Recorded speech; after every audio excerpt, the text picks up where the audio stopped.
Hello friends, I hope you all are doing well. Stay safe. So today video is all about the respiratory system in human. It is the network of organs and tissues that help us to breathe.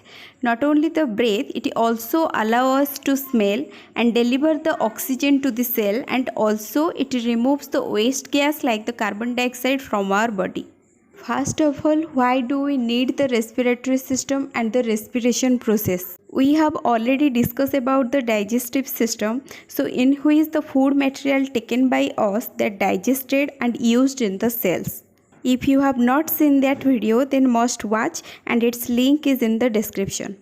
Here the main thing is the digested food now break down to release energy, and for this breakdown it requires oxygen, and this oxygen is provided by the respiratory system. This respiratory system includes many organs like the nasal cavity, pharynx, larynx, trachea and lungs, and these parts work together to help us to breathe. First part is the nasal cavity, which is divided into a left and right canal by a thin cartilaginous wall that's called the nasal septum. Each canal opens to the face through the nostrils and into the pharynx by the choana. Wall of nasal cavity lined by the glandular epithelium which secrete mucus, that's why the inspiratory air becomes moistened.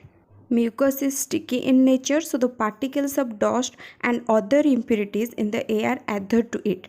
That means it prevents the entering of other particles into the nose. Mucus is also antiseptic in nature. That means it kills the bacteria that present in the air going into our lungs. In the roof of the nasal cavity, there is a olfactory bulb which checks the quality of inspired air. Second part, that is the pharynx, which is a cone-shaped tubular part, and it is divided into three parts like the nasopharynx, oropharynx and the laryngopharynx. Nasopharynx, which is the passageway for the air and secretion from the nose to the oral pharynx. In the posterior wall of the nasopharynx, there is a lymphoid tissue is present that's known as the nasopharyngeal tonsil, or when it's enlarged as in the form of adenoids. And these adenoids usually shrink about 5 years age. Second is the oropharynx, which is the middle floor of the pharynx and that connects anteriorly to the mouth, so it's called the oral pharynx. Last part is the laryngopharynx, which extends from the oropharynx and continue to the esophagus. Then the larynx, which is placed in the midline of the neck between the pharynx and the trachea. It is also known as the voice box, and after the puberty there is a considerable enlargement is seen in the size of larynx that referred as the Adam's apple. Between the base of the tongue and the upper opening of the larynx, there is epiglottis is present, which is a cartilaginous leaf-shaped flap and that function as a lid to the larynx. So the main function of epiglottis is to seal up the windpipe during the eating. That means it prevents the food from entering the larynx during the swallowing. Below the larynx, the trachea is present, which is a tube-like structure, is about 10 to 12 cm long and 2 cm wide. Trachea composed of 16 to 20 C-shaped rings of hyaline cartilage. These rings nearly encircle the trachea but opens posteriorly. Main function of these rings is to keep the trachea permanently open so that its wall don't collapse like the esophagus. Next part is the bronchi and its singular form, that is the bronchus, and we have left and right bronchus which connect to our trachea and direct the air to our lungs. Size of this bronchus is not similar. That means the right bronchus is a wider and shorter, while the left bronchus is narrower and the longer. The main bronchi is branched out into segments and that look like a tree branches. And these tiny branches are termed as the bronchioles. And at the end of each bronchioles, there are tiny air sac is present, which is termed as the alveoli. And the alveoli are the site for the gaseous exchange. Next part is the lungs, which is the center of the respiratory system. We have two lungs, that is the left and right lung, and these two lungs are not of the same size. Right lung is bigger and has 3 lobes, and in case of left lung, which is smaller and has 2 lobes. Left lung is narrower because it makes a space for the heart. These two lungs are separated from each other by the mediastinum, which contains the heart and the great vessels and the esophagus and the trachea.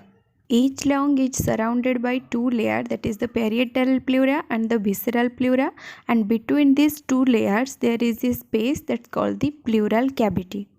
Each lung has three surfaces, that is the mediastinal surface, diaphragmatic surface and the costal surface. Mediastinal surface faces to the middle mediastinum. Here the hilum is present where the primary bronchus and the pulmonary artery enter to the lung and the pulmonary vein leave the lung. Then the diaphragmatic surface, which forms the base of the lung. This surface rests on the dome of the diaphragm and has a concave shape.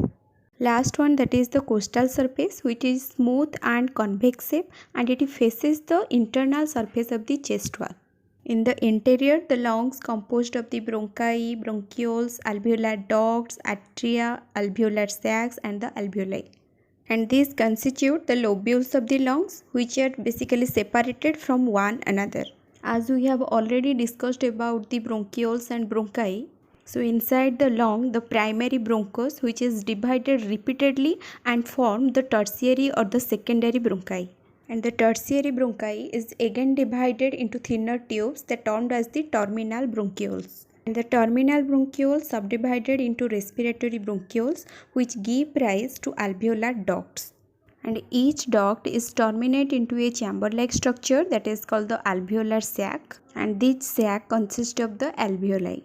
The alveoli have a very thin wall that composed of squamous epithelium. It is lined by a layer of mucus and it is closely surrounded by a network of capillaries.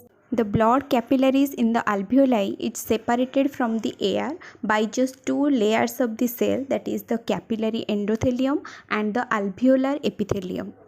And this results a easy exchange of oxygen and carbon dioxide between the blood and the alveolar air. Last part, that is the diaphragm, which sits at the base of the chest and it separates the abdomen from the chest. Basically, it contracts and flattens during the inhalation process, and during the exhalation, the diaphragm relaxes and the air is pushed out of the lungs. So, this is all about the respiratory system. Thank you for watching.